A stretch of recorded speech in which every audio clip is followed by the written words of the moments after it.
Salut à tous, c'est Epika pour ma première vidéo pour ma première chaîne.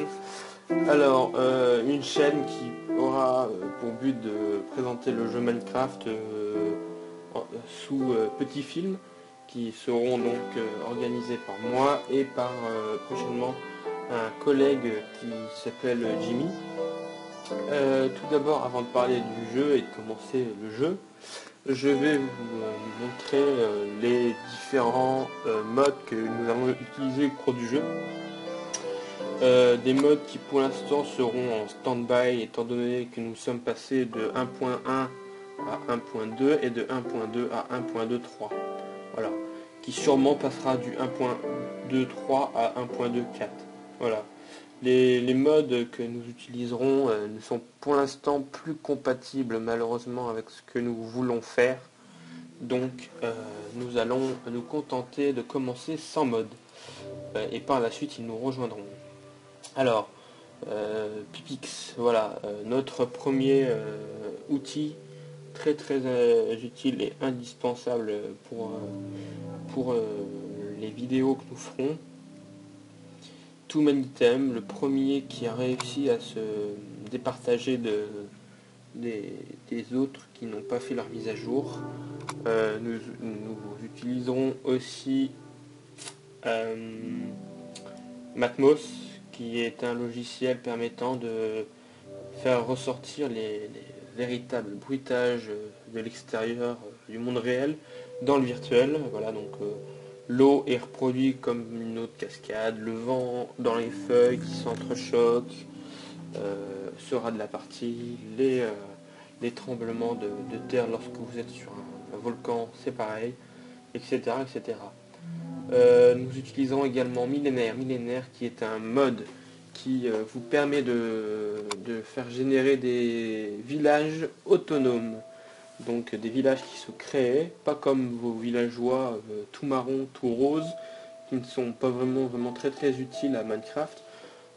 Non, Millénaire permet de vraiment faire vivre le jeu et vous propose de vous faire des voisins en tant que quête et de les aider à construire leur village en faisant des moulins, des métallurgies, plein de choses comme ça, des fermes et autres. Nous utilisons également Embo Creature. Embo Creature, c'est quoi? C'est pour ceux qui ne connaissent pas, c'est un logiciel qui permet d'intégrer de nouveaux animaux, de nouvelles bestioles dans Minecraft pour redonner un petit peu plus de vie et un petit peu plus de naturel à ce jeu. Car je rappelle que Minecraft ne comprend que un cochon, une vache, une poule et un mouton, plus des poulpes. Voilà, c'est tout dans le jeu.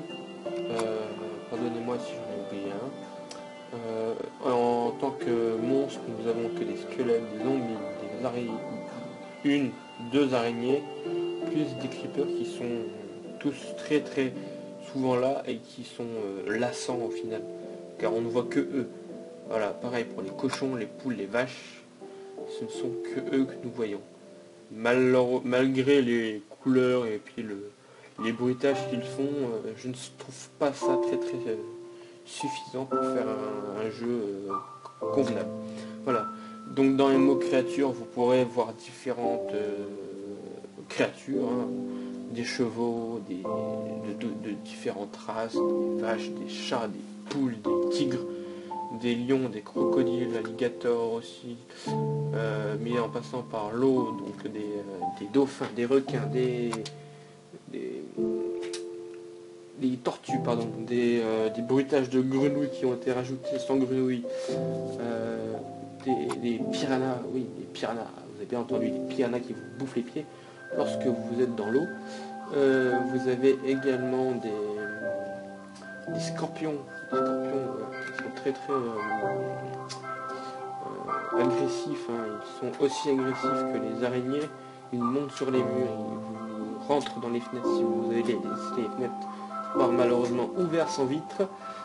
Des rats qui se transforment en souris le jour, des loups-garous qui se transforment en humains le jour et qui se retransforment en loups la nuit, qui sont très forts, qui sont très durs à battre. Nous avons également des fantômes qui sont très faciles à tuer, mais très très flippants, rien qu'au bruit qu'ils font. Nous avons également des golems géants qui peuvent tout péter sur leur passage. Je prends un exemple, hein, avec Gus de Gaming TV qui lui aussi, c'est grâce à lui que je crée ma chaîne YouTube. C'est lui qui m'inspire par rapport à mes vidéos et à faire mes volumes 1, 2, 3, 4 et peut-être plus. Si vous passez par Gaming TV, regardez bien les chroniques de Brumelune 2. Dans l'épisode entre 9, 8 et 10, pardon, vous verrez tout content en train de retrouver sa superbe cabane qu'il avait construite au départ et qu'il avait malheureusement dû partir par rapport à un monstre qui le coursait. Et lorsqu'il est arrivé et qu'il a réussi à bien reprendre sa petite vie tranquillement tout doucement et qu'il a recommencé à améliorer sa cabane et que d'un coup un géant est arrivé et a tout explosé sur le passage sans même laisser un petit morceau d'outils pour reconstruire, et bien ça a bien foutu la rage. Et ce monstre, vous le verrez sûrement peut-être souvent, hein, il est soit de feu, soit d'eau, soit de terre. Il tape en profondeur sur du 3 cubes, sur la hauteur sur du 5 à 6 cubes, et en largeur, hein, tape sur du 2 cubes de largeur. Voilà. Donc ça fait environ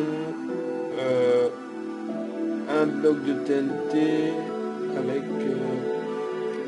3 bras. Voilà. Hein, vous voyez les angles de TNT, vous en rajoutez 3 sur l'angle, et ben ça fait exactement cette taille. Voilà.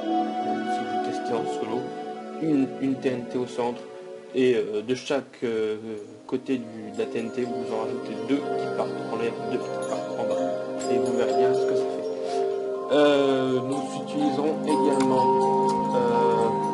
c'est très rare, mais Single Beer commande au cas où, hein, on ne sait jamais.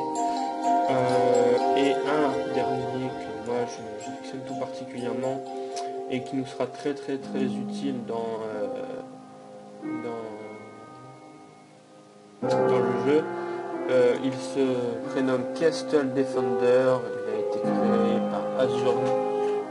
Il est en version 2.04, hein, il n'est pas encore actif pour la 1.23. Il s'agit là d'un mode qui vous permet de générer des parties de chevaliers contre des archers, vice versa, avec des spawners d'archers, des spawners de chevaliers. Qu'est-ce que j'entends par ça? Vous rentrez sur une map vierge et d'un coup vous avez 5 à 6 châteaux, petits ou grands, hein, qui sont disposés comme ça. Vous croyez qu'ils sont vides, vous en approchez et d'un coup vous avez des hordes de chevaliers ennemis qui viennent vous attaquer. Voilà, donc sur le château, hein, où c'est un cube, hein, c'est 4 points sur 4. Il a sur le sommet, donc, au premier étage, 4 aux angles des archers qui spawnent à chaque fois que vous en tuez si vous ne tuez pas si vous ne cassez pas le bloc. Et vous avez également deux archers encore à l'entrée de la porte dans le château. Vous avez 2 gardes donc de chevaliers juste à côté du coffre que vous devez piller pour pouvoir réussir votre quête. Et vous avez également aux mêmes endroits que les archers, mais cette fois-ci à l'extérieur sur l'arbre ou sur une autre matière, 4 spawners de chevaliers, avec des chevaliers qui spawnent tant que vous n'avez pas détruit les spawners. Voilà.